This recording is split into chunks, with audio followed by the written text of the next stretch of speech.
alunos do 7º período da FASE. Eu fiz aqui esse PowerPoint para reforçar nossos estudos sobre animais peçonhentos, né? Na verdade, é um pequeno resumo daquilo que vocês viram na apostila que eu postei para vocês e também do manual do Ministério da Saúde. Animais peçonhentos são muito dinâmicos, eles vão variar com a ecologia. Por exemplo, não consta muito no passado um número muito grande de intoxicações pela lagarta Lonomia. Isso é mais recente. O que eu me lembro muito da minha infância é que havia muitas taturanas em Belo Horizonte, Minas Gerais inteiro, que provocavam queimaduras locais. O aumento das agressões por Lonomia se iniciou no Paraná com monocultura, né? E, portanto, a depleção dos seus inimigos naturais, e se expandiu. Talvez ocorressem casos que nós desconhecêssemos. Quando eu comecei a abordar esse assunto na Faculdade de Ciências Médicas, quase ninguém conhecia, e os alunos foram se formando, tendo atenção e fazendo mais diagnósticos. O que chama atenção na Lonomia, como vocês estão vendo nas fotos, é que as lesões hemorrágicas são à distância, não são apenas no local que teve contato com Lonomia. Portanto, ela pode causar um quadro sistêmico, constituído também por hemorragia, por hemorragias, na verdade, né? E às vezes diagnóstico difícil porque é um pouco tardio. O contato com a Lonomia pode se dar hoje e o fenômeno hemorrágico se iniciar amanhã. E às vezes nem o próprio paciente faz uma ligação entre aquela queimadura e esse quadro sistêmico. Nós distinguimos Lonomias de outras taturanas que temos em nosso meio por essas cerdas em forma de pinheirinho. Vocês veem aí que não é uma cerda única, ela vai se bifurcando, né? E é um pouco diferente do que a gente vê mais no nosso meio. Essa coloração mais escura é quando já está mais adiantado o processo de maturação da lagarta. Muitas vezes a pessoa se contamina gravemente por encostar numa colônia inteira, né? Já vi alguns casos que pessoas estavam colhendo mangas, por exemplo, e sem querer encostaram as costas numa colônia de lagartas, e aí a intoxicação é mais séria. A forma alada da Lonomia não tem nenhuma importância médica, mas ela é interessante porque nos faz detectar a presença da lagarta naquela região. Eu mesmo frequentei áreas de periferia de Pedro Leopoldo na minha infância e essa forma alada era razoavelmente comum, quer dizer, sinal que lá havia a lagarta, né? Senão não haveria a forma alada. Hoje existe um soro, para alguns ainda experimental, para a Lonomia, que é usado quando ocorre esse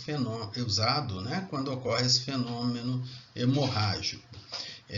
Existem poucos centros de tratamento. Aqui no caso de Minas Gerais, então, no Hospital João 23, no nosso Centro de Controle de Intoxicações e Envenenamentos, que deve ser acionado por telefone caso ocorra uma suspeita de caso mais grave. Fazendo parte dessa dinamicidade desse assunto, nós temos as agressões por abelhas. Na década de 60, abelhas africanas se evadiram de uma faculdade no interior de São Paulo. E a partir daí elas começaram a se predominar geneticamente. Então, hoje, quase toda abelha que nós temos produzindo mel aqui na nossa região, ela é africanizada. Recentemente voltaram um pouco as abelhas brasileiras, que são aquelas pequenininhas, parecem mais um mosquitinho, né? E que nem tem ferrão. Elas às vezes embolam no cabelo de quem tem, né? Não é um problema que ocorre comigo, mas elas não agridem. Mas a grande maioria das abelhas que nós temos no meio ambiente são africanizadas. E elas são diferentes, porque elas atacam em bando. Elas são capazes de perseguir um indivíduo por mais de 600 metros, né? E agridem com centenas de indivíduos. Então, isso provoca um quadro que não é de alergia, é de intoxicação mesmo pelo veneno dessa abelha. E geralmente os quadros se agravam com acometimento renal. Então, diante de uma agressão múltipla por abelhas, em geral, há necessidade de um atendimento clínico muito atencioso, né? E com uma monitorização do quadro renal muito importante, que pode ser a consequência dessas agressões. E hoje essas abelhas se encontram bastante disseminadas no nosso meio. Curiosamente, aqui chegam alguns vídeos de televisão vindos do hemisfério norte, onde elas são chamadas de abelhas assassinas, né? Recentemente, há uma preocupação com a introdução de abelhas da Ásia em algumas regiões portuárias do Brasil, mas principalmente dos Estados Unidos, que são abelhas também muito grandes, assustadoramente grandes. Então a gente não sabe, né, com esse grande fluxo do comércio internacional e uma participação enorme da Ásia nesse momento, qual será o futuro dessas abelhas asiáticas aqui no Brasil. Bom, mais tradicionalmente, quando a gente fala em animais peçonhentos, vem logo à mente os ofidismos. As serpentes peçonhentas brasileiras, com exceção das serpentes coral, podem ser facilmente identificadas pela presença da fosseta loreal. Vocês veem aí nesta foto que a serpente tem uma narina e logo abaixo um outro orifício que é a fosseta loreal. É um órgão de captação de calor.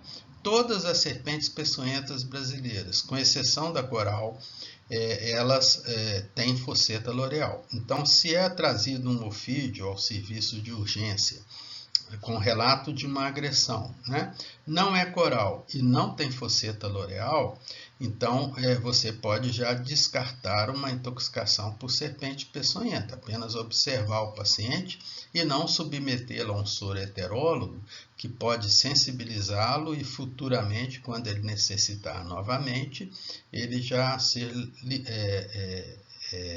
sensibilizado a esse soro heterólogo. Então, o médico ele deve ser capaz de identificar as serpentes e, principalmente, identificar o quadro clínico relacionado a elas. Então, ele tem que fazer o diagnóstico. Esse é um quadro de ofidismo pelo grupo botrópico, ou esse é um quadro de ofidismo pelo grupo crotálico, ou laquético, e por aí vai. O tratamento deve ser específico. O antiveneno específico para aquele grupo e as complicações clínicas esperadas também são específicas. Então, elas devem ser aguardadas e valorizadas desta forma. Bom, os maiores grupos de serpentes no Brasil são os botrópicos e os crotálicos. Aqui na nossa região, nós praticamente não temos agressões por laquéticos, né? Grande maioria das nossas agressões são por botrópicos e crotálicos. Então, como que eu diferencio esses grupos? Presença de fosseta loreal. Um chocalho na ponta da cauda é do grupo crotálico. Presença de fosseta loreal e a cauda fina, que afina-se abruptamente, como a gente vê na foto abaixo, então ela vai ser um acidente botrópico. Então são os grandes acidentes e nós vamos ver a diferenciação clínica também. Bom, a Lachesis mutamuta, ou surucucu, ela é mais presente nas regiões de floresta amazônica. Já foi mais presente no Vale do Rio Doce, entre nós, mas é uma serpente que se adapta muito mal fora de ambiente de florestas. Ela não se adapta bem a ambientes de agricultura, então seus acidentes são menos comuns aqui no nosso estado. E nós temos as corais, que pela sua coloração, evidentemente, são identificadas. Na Amazônia, nós temos corais que não têm essa coloração tão pronunciada, mas no nosso meio é muito fácil identificar que se trata de uma coral. Difícil, ninguém deve tentar, é separar coral verdadeira de falsa coral. O envenenamento pela coral é o mais grave que nós temos no nosso meio, ele é muito rápido e precisa de medidas muito rápidas, como nós vamos ver. Então, nós não devemos perder tempo na tentativa dessa separação, que só pessoas muito especializadas são capazes de fazer, né? Então, trazida até nós uma serpente coral como relacionada àquela agressão, eu vou verificar o quadro clínico. Se há sintomatologia clínica, eu considero coral verdadeira e pronto, e vou fazer o tratamento. Bom, o grupo botrópico e crotálico, eles não precisam morder para injetar o veneno. Isso acontece com o surucucu também. Eles têm presas articuladas e abrem um grande ângulo para a agressão. Então, basta que eles batam esse instrumento inoculador de veneno para que o veneno seja levado ao ser humano. Então, não há necessidade de mordedura. É muito rápido essa picada, né? Porque, na verdade, ela vai promover uma picada com o maxilar superior, injetando, então, o veneno. Quando a boca é fechada, essas ampolas injetoras ficam dentro da cavidade oral, né? Então, esse é o processo de injeção, né? Então, tanto a cascavel como jararacas, ou seja, crotálico, botrópicos, como os lachesis, a surucucu, tem esta forma. Bom, os botrópicos são extremamente disseminados no nosso meio, o que faz com que cerca de 80% dos acidentes sejam botrópicos. O médico não precisa saber diferenciar espécies. Isso é uma jararacuçu, é um murutu, é uma jararaca. Não, basta ele reconhecer o grupo. Presença de fosseta loreal e a cauda afilando-se abruptamente. E aí eu vou checar com a sintomatologia clínica. Na sintomatologia clínica, chama muita atenção o local da picada, que logo fica edemaciado, que pode ter hemorragia local, bolhas, como nós estamos vendo. Então, os fenômenos, muita dor, né? Os fenômenos locais ajudam muito no diagnóstico pelo grupo botrópico. E ocorrem hemorragias também, dependendo do estágio do envenenamento, você vai ter sintomatologias hemorrágicas, sangramento espontâneo por gengivas, lágrimas no local da agressão, né? Então, esse conjunto, lesão local muito evidente com sangramento, chama muita atenção para um acidente botrópico. Nós vamos ter, então, vários sinais locais, né, ligados a fenômenos hemorrágicos, e grande parte das mortes vão ocorrer em insuficiência renal por essa doença sistêmica causada pelo envenenamento. O acompanhamento do tempo de coagulação. O tempo de coagulação não é muito usado mais em outras doenças, mas aqui no ofidismo ele pode ajudar muito, inclusive para verificar, além do diagnóstico, se o volume de soro que você utilizou foi suficiente. Então, se eu faço uma soroterapia baseada na classificação do acidente, o tempo de coagulação permanece alterado, daí uma meia hora, eu devo complementar esta soroterapia, um sinal de que a dosagem não foi suficiente. A prescrição de soros vale para todos os ofídeos, não é baseado no peso do paciente, massa corporal, nada disso. É baseado na classificação do acidente. Então, existem quadros guias que vocês viram aí no manual do Ministério da Saúde, existem cartazes, você deve ter sempre isso com você. Se trabalha num serviço de urgência, que faz soroterapia, então você vai classificar o acidente e, dependendo da classificação, o volume de soro. Então, não é pelo peso da pessoa. Você pode precisar usar um número muito grande de ampolas de soro numa criança pequena e pode precisar usar poucas ampolas num adulto. O que vale é a classificação do acidente. O acidente crotálico é mais grave, é menos comum, mas quando eu vou ver as mortes por acidente ofídico, aí ele cresce por ele ser mais grave. Algumas regiões de Minas Gerais, a região ali de Pedra Azul, aquelas e ali por perto, às vezes o crotálico até predomina, né? Pelo tipo de relevo, pelo tipo de clima. Então, o crotálico pode levar ao óbito em 4 horas. É muito importante, então, que a pessoa rapidamente seja levada para um local onde existe soroterapia e seja logo tratada, porque o envenenamento pode ser muito rápido. No crotálico, nós vamos ter poucos sinais no local da agressão e vamos ter alguns sinais neurológicos que vão nos ajudar. Muito fácil de perceber é a ptose palpebral. Então, há uma paralisia dos músculos da pálpebra e o paciente fica com o olhar semicerrado e, para abrir um pouco as pálpebras, ele franze muito a testa, usando a musculatura da testa para tentar mover a pálpebra. Isso já recebeu epônimos, né? Esta face. Então, é bastante típico quando você vê esse paciente com esta ptose palpebral, no local da lesão uma reação pequena, às vezes indolor, né?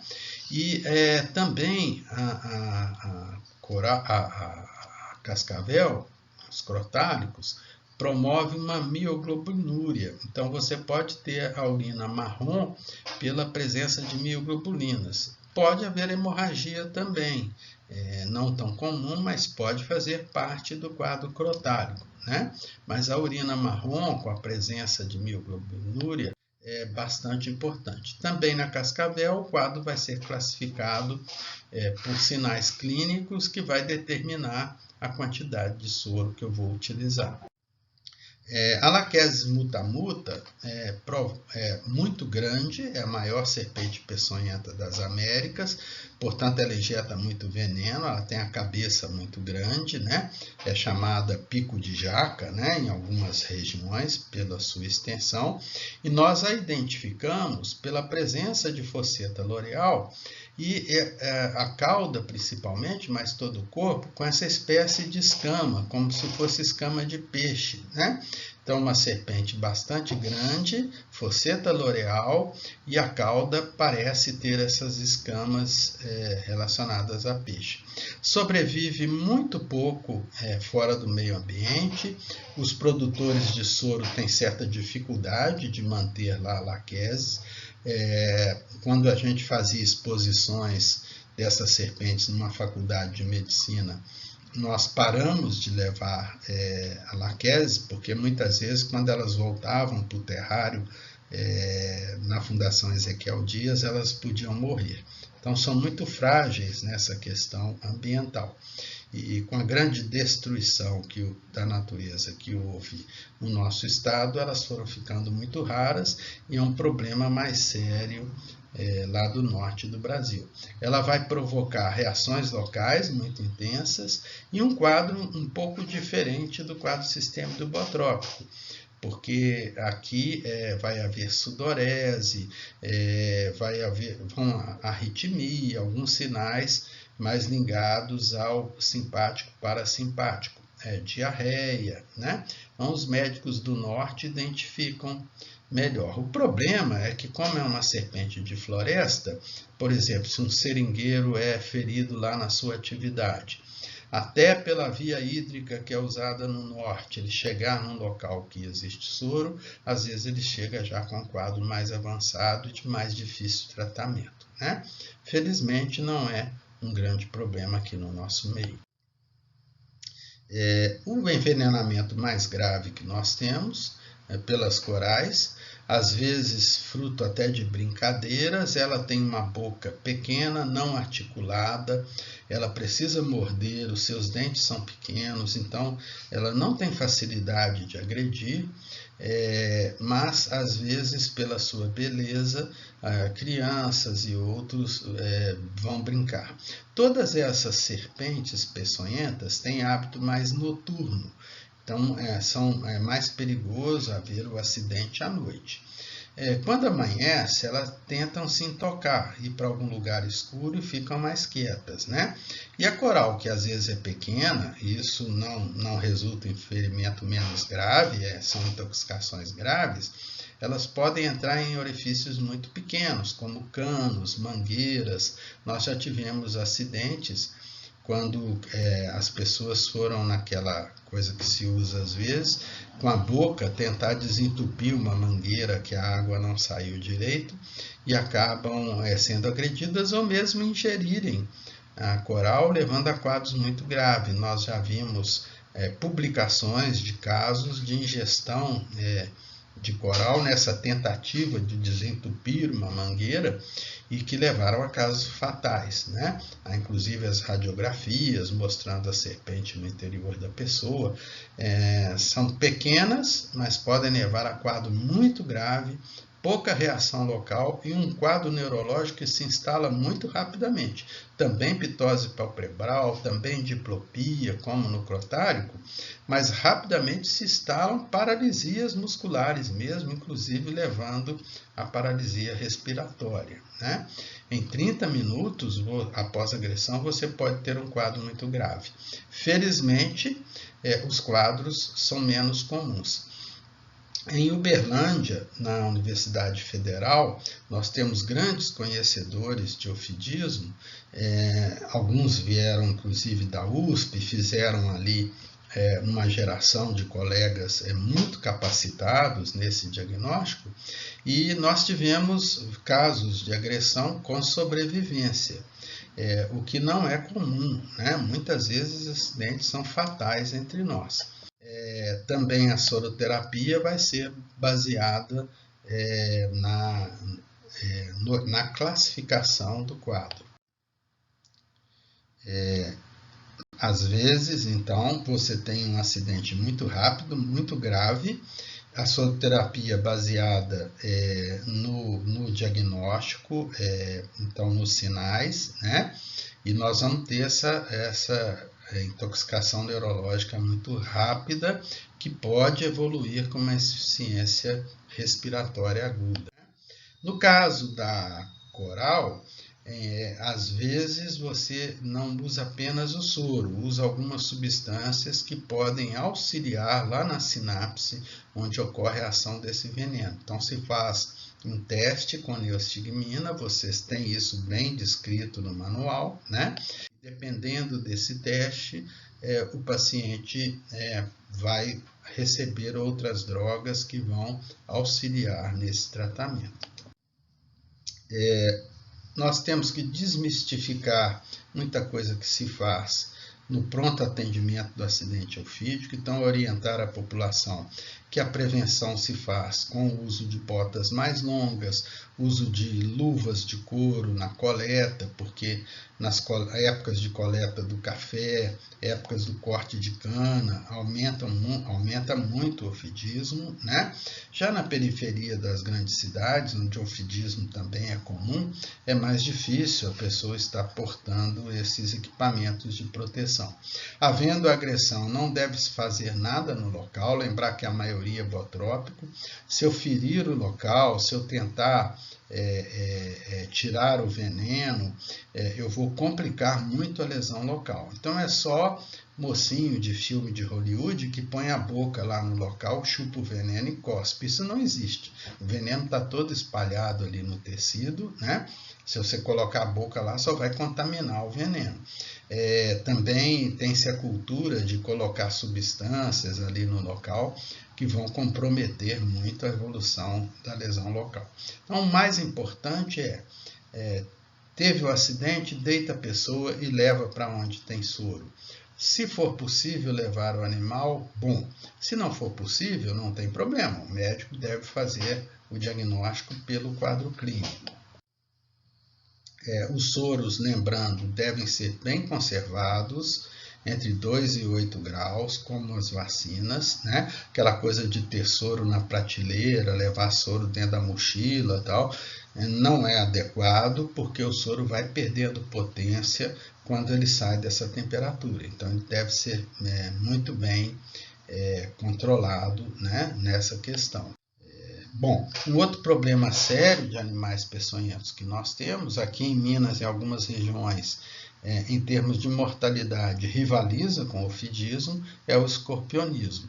Nós temos algumas espécies de escorpião capazes de causar intoxicação grave no Brasil, atualmente predominando muito Titus cerulatus.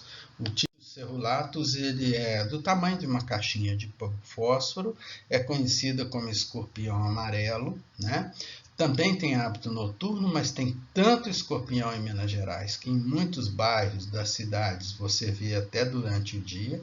Qualquer entulho que você deixar no quintal, numa área, daí pouco tempo você vai lá, está cheio de escorpião amarelo, né? Ele vai provocar uma contaminação muito grave, principalmente em quem tem baixa densidade de massa, como as crianças, né?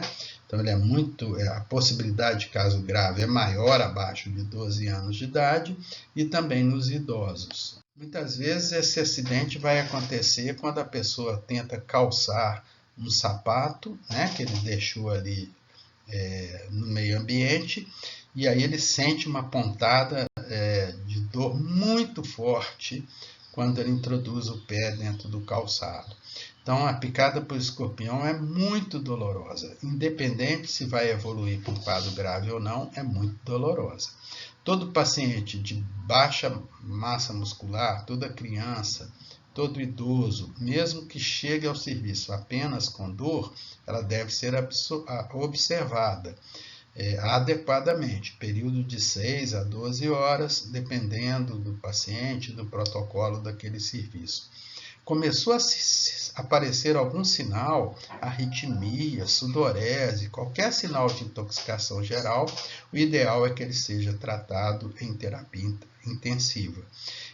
Ocorrem muitas arritmias no quadro de escorpionismo, e algumas vezes resultam num quadro de edema pulmonar, né, muito grave. Então, esses pacientes começou sinal clínico, usar o soro e tentar terapia intensiva, porque os quadros podem ser muito graves. Quando eu trabalhava na coordenação de vigilância epidemiológica de Minas com ofidismo, dado o pouco preparo dos serviços para atender escorpionismo, nós aconselhávamos, teve sinal, usa 4 ampolas de soro, né? Aqueles mais experientes podem fazer o que nós vimos aí no manual, uma classificação de gravidade e usar de 2 a 6 ampolas. Mas pela nossa experiência no estado de Minas Gerais, 4 ampolas são suficientes para a grande parte dos casos, né? Então, se você está num serviço e faz soroterapia, tem dificuldade de classificar, a gente aconselha usar 4 ampolas. Lembrar que todos esses soroetelólogos, o ideal é que eles sejam feitos por via venosa, porque depois que o veneno já está lá acoplado na terminação da nossa célula, o soro não age adequadamente. O soro precisa inativar o veneno na circulação. Então, o veneno já foi injetado, o ideal é que ele seja feito por via venosa de uma só vez, né?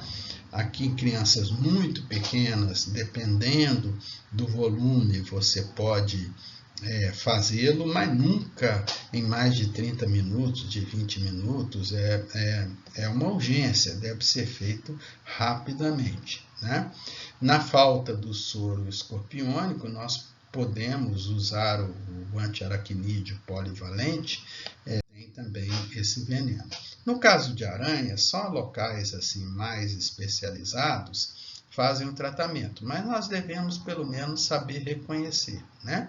A maioria dos acidentes de importância médica no Brasil nesse momento é por loxoscelismo, pelas aranhas marrons, que são os loxosceles. Fonêutria tem um outro percentual e é mais raro pelo Lactodectus, né? Então, aqui mais por curiosidade, comentar um pouco com vocês, não com a expectativa de que vocês desse estudo com essa capacidade.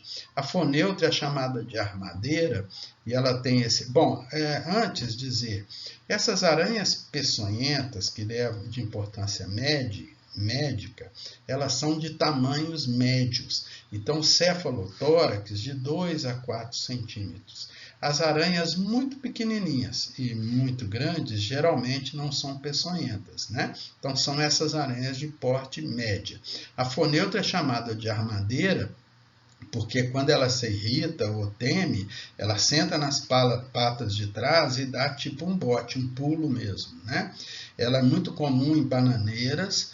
Eu já vi relatos de pessoas que compraram banana e encontraram fonêutria na penca de banana, né? Então, quem trabalha em coleta de banana tal, deve ter muita atenção. E muitas vezes o acidente por aranha é porque você deixa uma camisa pendurada no guarda-roupa, fora do guarda-roupa, uma coisa assim, quando você veste a camisa, sente aquela picada. Muitas vezes está ali nas vestes. Mas a armadeira é agressiva. Em crianças, ela pode causar um quadro de difícil diagnóstico diferencial com escorpionismo. Eu já atendi crianças no Hospital João 23, pequenas, que falavam mal e que diziam que estavam caminhando descalças no quintal e um bicho picou o pé e doeu muito, né? Então, algumas vezes nós somos obrigados a usar esses soros polivalentes, que não é o ideal, né? Por sermos incapazes de fazer o diagnóstico diferencial mais rápido entre uma agressão por fonêutria e uma agressão escorpiônica, né? Em geral, a criança vê o escorpião, chama de caranguejo aqui no nosso meio. Bom, a aranha sendo trazida, eu tenho mais facilidade de classificá-las pelo número e disposição dos olhos. Com uma pequena lente de aumento, você classifica. Mas isso é para serviço que faz tratamento, né? Onde as pessoas são treinadas para isso. A Loxosceles causou uma verdadeira epidemia, principalmente em Curitiba, aranha marrom, fica atrás de quadros, de parede, para todo lado.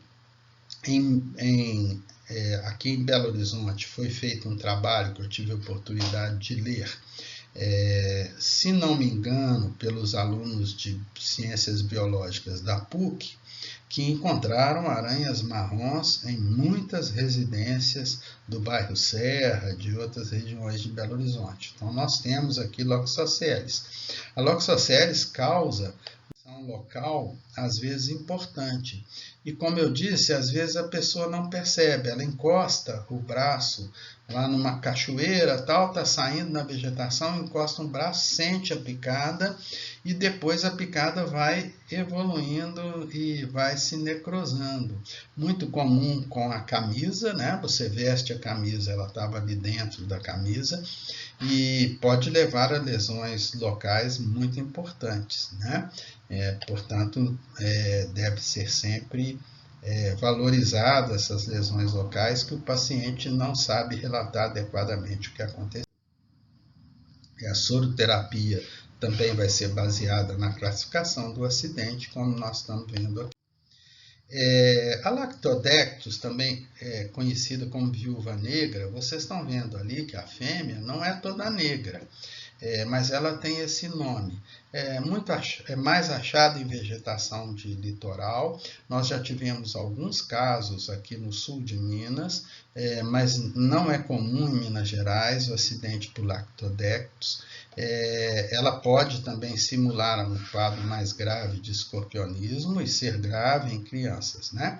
Ela tem esse nome popular de viúva negra, apesar de não ser toda negra, porque ela tem o péssimo hábito, que jamais deve ser imitado, de deglutir o macho após a cópula. O macho é menorzinho, eu já vi vídeo disso, ele vem correndo, dá uma, corre, então ele sabe o perigo que está correndo, volta da outra, na terceira ela nhaque, captura o macho e declute. E os filhotes também, quando nascem, têm que vazar, porque senão ela come os filhotes também. É extremamente carnívora, agressiva, a viúva negra. Então, geralmente, ela está sozinha. Ela está em pequenas vegetações e tal, sozinha, né? Daí esse nome de viúva negra. E pode causar um acidente mais importante, mas incomum aqui em Minas Gerais. Bom, também existe soro que vai ser feito pela classificação do acidente. As aranhas caranguejeiras é que metem muito medo aqui entre nós, só que elas não são peçonhentas. Às vezes elas são muito grandes, aqueles pelos dela podem causar uma reação alérgica, uma irritação.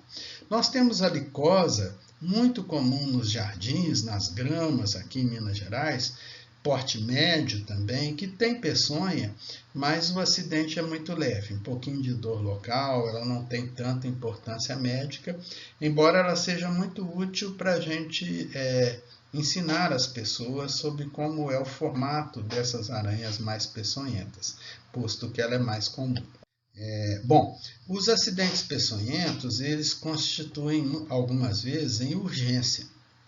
Então, é muito importante que o médico tenha seu conhecimento, porque está numa UPA, está num serviço de emergência, ou mesmo em atividades recreativas, ele tem muito rapidamente reconhecer, se for um acidente grave, tratar, encaminhar para onde tem soro, né? Porque postergar o tratamento pode levar ao óbito. Em Minas Gerais, nós temos polos de tratamento distribuídos por todo o estado.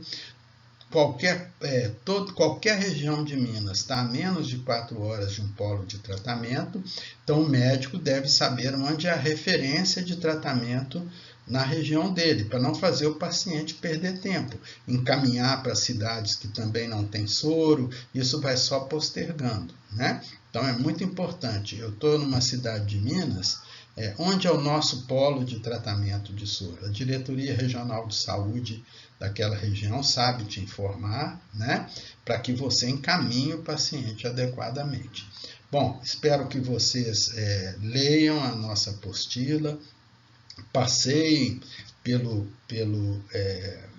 manual do Ministério da Saúde, que tem muitas fotos, de muito boa qualidade, né? E aí no nosso e-mail eu continuo à disposição de vocês para dúvidas, né? Que ainda surjam, ok? Bom estudo para vocês, um abraço.